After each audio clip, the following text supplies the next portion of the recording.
దేవాది దేవునికి స్తోత్రం కలుగునుగాక. మరి ఒంటరితనంలో ఎంత విలిపిస్తూ ఉంటామో కదా, దేవుని దగ్గర ఒక సముఖంలో ఆయన ఒక పాట పాడి వినిపిస్తానండి.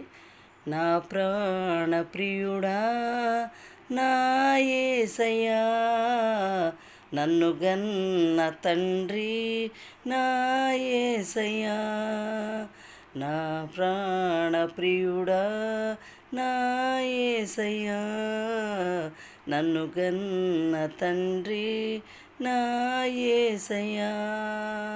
పూజింతును పూజార్హుడా, భజయింతును భవదీయుడా, నీవుగాక ఎవ్వరు నాకు లేరయా, నీవే నీవే నా ప్రాణము, నీవే నీవే నా సర్వము, నా ప్రాణ ప్రియుడా నా యేసయ్యా, నన్ను గన్న తండ్రి నా యేసయ్యా. ఒంటరినై తోడు లేక దూరమైతిని, ఓదార్చేవారు లేక భారమైతిని, తండ్రి నీ తోడు లేక మూడునైతిని, తండ్రి తండ్రి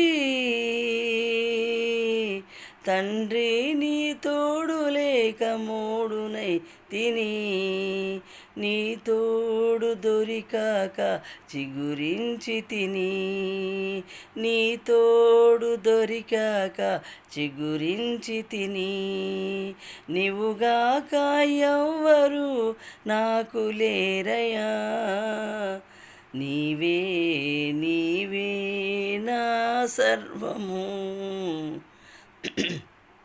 నీవే నీవే నా ప్రాణము, నీవే నీవే నా సర్వము, నా ప్రాణ ప్రియుడా నా యేసయ్యా, నన్ను గన్న తండ్రి నా యేసయ్యా. పూజింతును పూజార్హుడా, భజింతును భవదీయుడా. హల్లెలూయా. దేవునికి స్తోత్రం కలుగునుగాక.